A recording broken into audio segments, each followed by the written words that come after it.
Hey, hello friends. So let's resume our app. So whatever the functionality that we recently did for the to get the dynamic step for first step, let's do it for second as well. So what we have to do, we have to import the multi-step as we did same in first step component. So let's import the use context so that we will access the current step and other data. So let's copy this.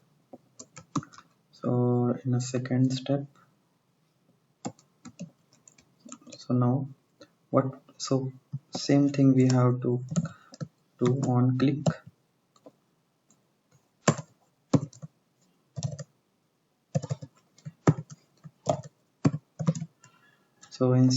So set step, and instead of 2 we have to pass 3, so it will be redirect to 3. So we are changing the current step.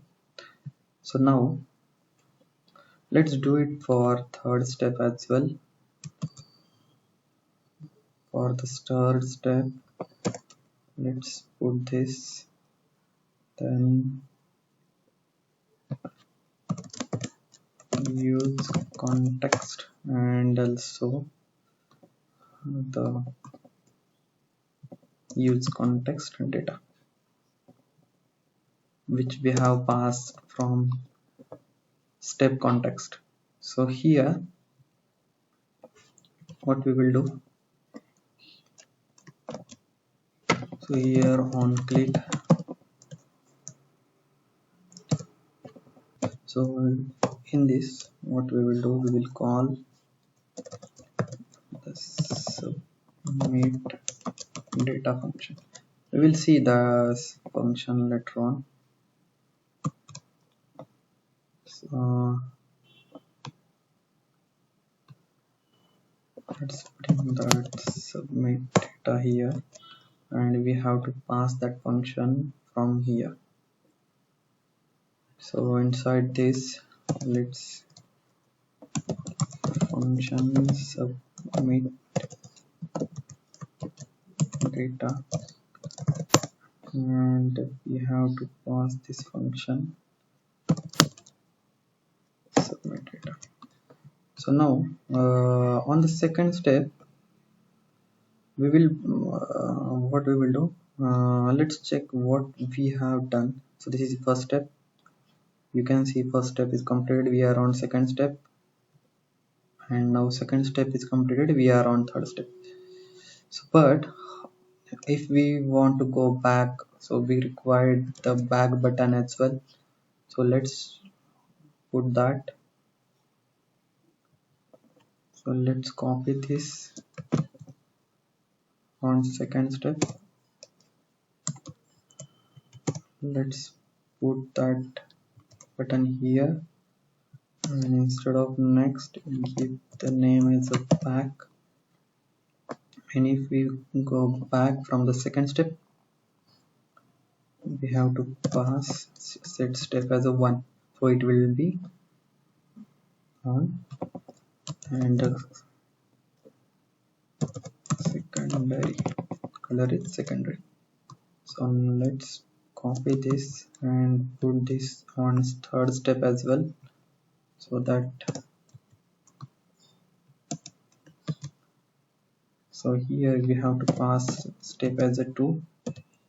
So let's give some span, and here as well.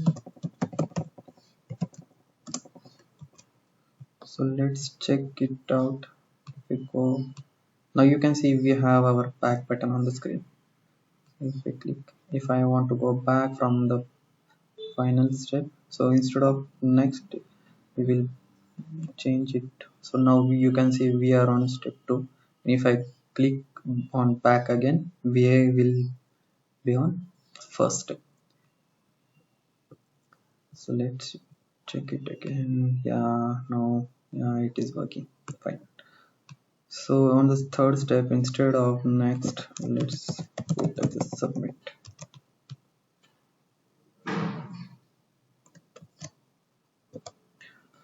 For our application, I have updated the app.css like this.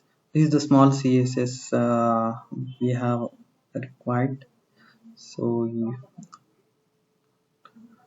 now what we have to do, whenever we have entering the data inside this contact number, anything, and if I click on next, if I go back, our data are lost. So we have to handle our data. So let's do that.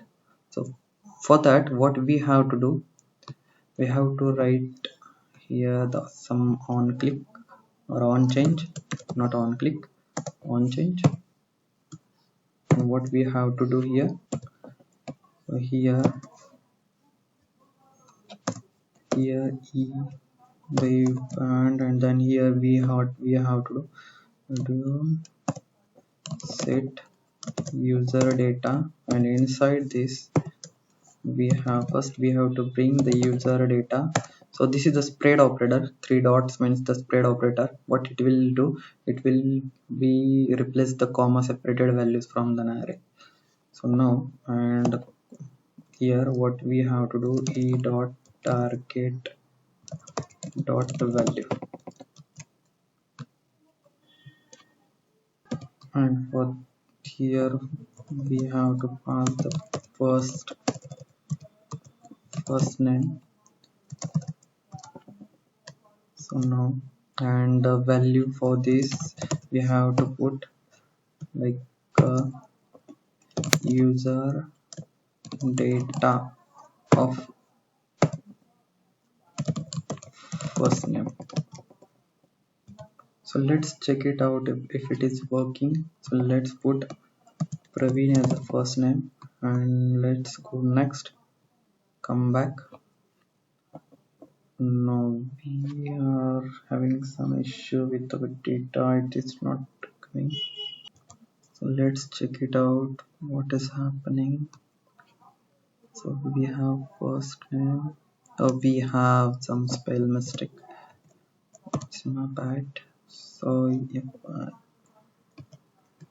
so let's check it now, it should be fine now. Praveen, if I go back, oh, it's still not coming. So now what we have did, we have to copy this to first step, we have put it wrongly on the second step. So here is the first name, let's check it out. So Praveen, if I go next, if I come back, you can see our Praveen, whatever the first name we have given, it is keeping as it is. So let's do it by copy paste for all remaining tab. So after label, let's put, instead of first name we will create last name, and this same thing we have to paste here. So it will, the value will assign to last name, whatever we have typing. Same here we have to put contact. So contact. So let's copy this again for the our second step, paste. Let's paste here as well and here as well. Let's do it for third step again, paste and this last one paste. So let's change it to city, then this is a landmark, and this one is the postcode, landmark postcode. So this is done. For second, put its email or anything you can put, email ID or something. So country, and let's put district, So done. So let's check if it is working. So let's put the first name Praveen, last name is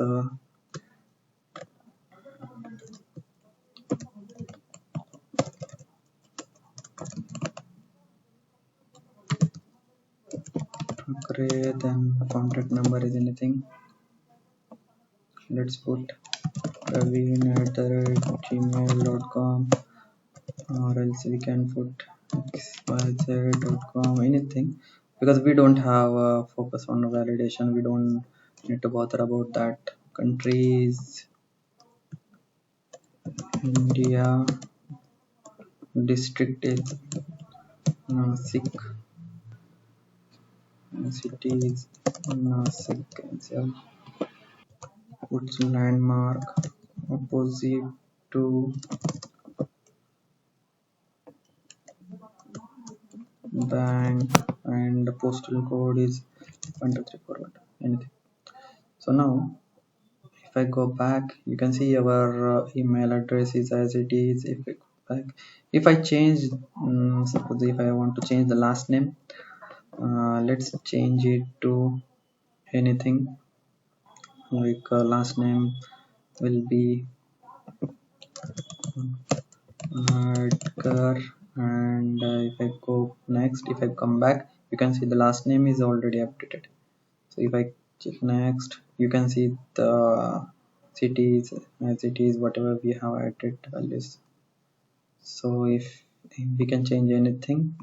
So as of now, what we have seen, we have almost we have completed our app, but just whatever what we have to do, we have to submit our values from these all these three steps, and we will show that into the bottom of this application.